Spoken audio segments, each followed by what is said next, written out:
Cincinnati Bengals 7-round mock draft. I don't think a lot of people are going to like how I'm going to start this video, but I'm going to start it like this. The Cincinnati Bengals are in a Super Bowl window. They're in a win-now window with Ja'Marr Chase, Joe Burrow, and Tee Higgins under contract for the foreseeable future. They need to hit this draft out of the park with multiple starters. How do you do that? You be really aggressive in the first couple rounds. We're going to get into this mock draft without further ado, but you look at the Bengals' needs according to PFF in this draft, and it's guard, defensive line, and linebacker. Personally, I think an edge rusher and an interior defensive lineman have to be priorities 1 and 2. If you can win at the line of scrimmage, even if Trey Hendrickson is back, it will be a huge impact for the Cincinnati Bengals. I also think they need some offensive line help. When you go look at their depth chart, that's the Bengals logo, not the depth chart. When you go look at the Bengals depth chart, there's also a very, very clear need along the offensive line at the left guard spot, right? Cordell Volson's a very good player, but Ted Karras, Cody Ford have been very, very good the past couple years. Ted Karras, especially as time has gone on. I think if they can improve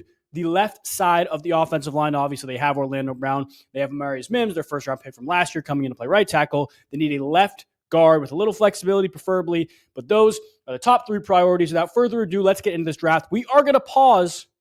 We'll give a couple more picks. But we're going to pause it at 12 because this is a very interesting spot. I don't think the Dallas Cowboys need an edge rusher. But if we want to trade up, because there are multiple premier edge rushers on the board, and Falcons need an edge, the Colts need an edge, I could see the Dolphins taking an edge, we could leapfrog and potentially get a better player. But what would it take? I'd be willing to part ways with 119 to jump up 5 spots. We'll see what the Cowboys say to this. No. Okay. What about a pick swap? What about a fifth round pick swap next year? No. What about a 4th round pick swap next year? Let's see. No. I'd swap thirds, but that's about as far as I would go. No. All right, let's resume the draft. And lucky for us, Mike Green is still on the board. So that is our pick. Undoubtedly, we get our edge rusher. We'll be on the clock at pick 49 again, but we are going to stop and be aggressive here, right? You look at some of the players that are currently on the board, currently off the board. Tyler Booker goes. That's a guard we could look at. We'll let it roll down a little bit more.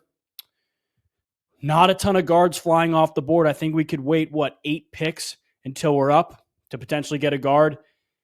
Okay, interesting. Donovan Jackson falls to pick 48, but there's some really good players like Kevin Winston Jr. on the board that would drastically help our defense.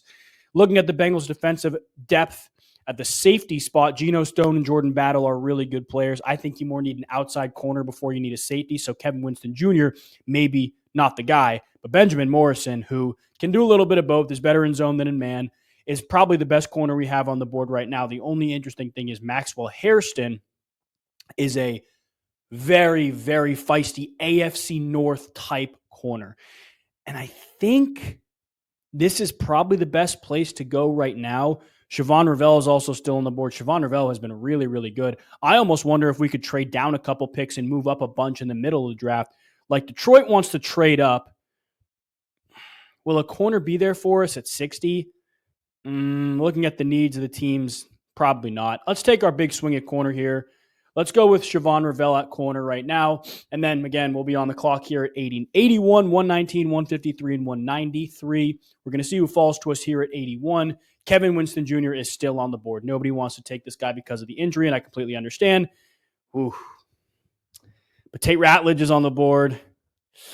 Now, looking at Tate Ratledge, obviously he's a traditional right guard. Cody Ford can move around. But I ultimately think Kevin Winston Jr. is too good of a talent to pass up right now, even coming off of that injury. It is so worth looking at because he's been so good. It's worth a shot because if this guy can step in and be a difference maker, we are getting an absolute stud. However, I do want to trade up here. Jared Wilson's still on the board. What would it take to get up with Baltimore? Would it take like this type of swap?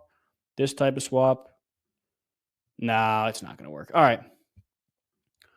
Tate Ratledge goes off the board the pick after we try to trade up. That's okay. We'll be on the clock at 119, getting potentially some offensive depth, but priority number 1 has to be defense right now. Honestly, looking at our picks, we've gotten somebody not on all 3 levels, but an edge rusher, a corner, and a safety. I do think we have to go some offensive line here.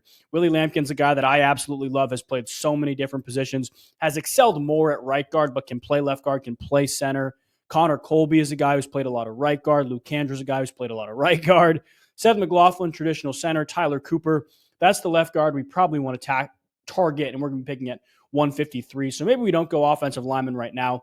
Maybe we get some linebacker help, maybe some depth on the offensive side of the ball. At the end of the day, we are not in a great spot at the running back spot, and I think Jaden Blue could come in and spell out Chase Brown a little bit. 6 foot, 200, very athletic back. To spell out Chase Brown could be huge for this Bengals offense. I think we could Jaden Blue here. On the clock at 153 will probably be where we look for an offensive guard, depending on who is available for us. Luke Kandra goes. Looking at some of the guards that are available, I mean, Tyler Cooper has to be the guy right now. The only thing is that I worry about, he is going to be available for us a little bit later. Is there somebody better that we could take right now? I think we're good at the receiver position. We don't really need a tight end. I think we'll be okay with tight end for right now. I'm looking at the tight ends who are available. I mean, my guy has always been Oronde Gadsden later on. That's a great pass-catching tight end. I think we just pull the trigger and get a little aggressive right now with Tyler Cooper. This is probably our guy. He can step in and play left guard. Tyler Cooper is our pick. And now at 193, best player available, looking at what we have so far. An edge rusher, a great edge rusher, a great corner, a safety who can come in off an injury and be a day one starter.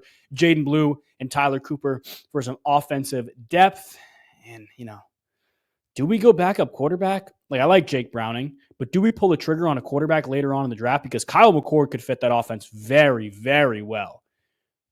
Tyler Shuck is available, which is a little weird, but we'll go Kyle McCord here and round out our draft. So this is what the draft looks like. We'll get our grade here in a second. Mike Green, Siobhan Ravel, Kevin Winston Jr., Jaden Blue, Tyler Cooper, Kyle McCord. The theme here, guys who can step in day one, especially Kevin Winston Jr. if he's healthy, and immediately contribute to our Super Bowl window. We'll see what grade PFF gives us. Overall draft grade A, top 22% of Bengals drafts.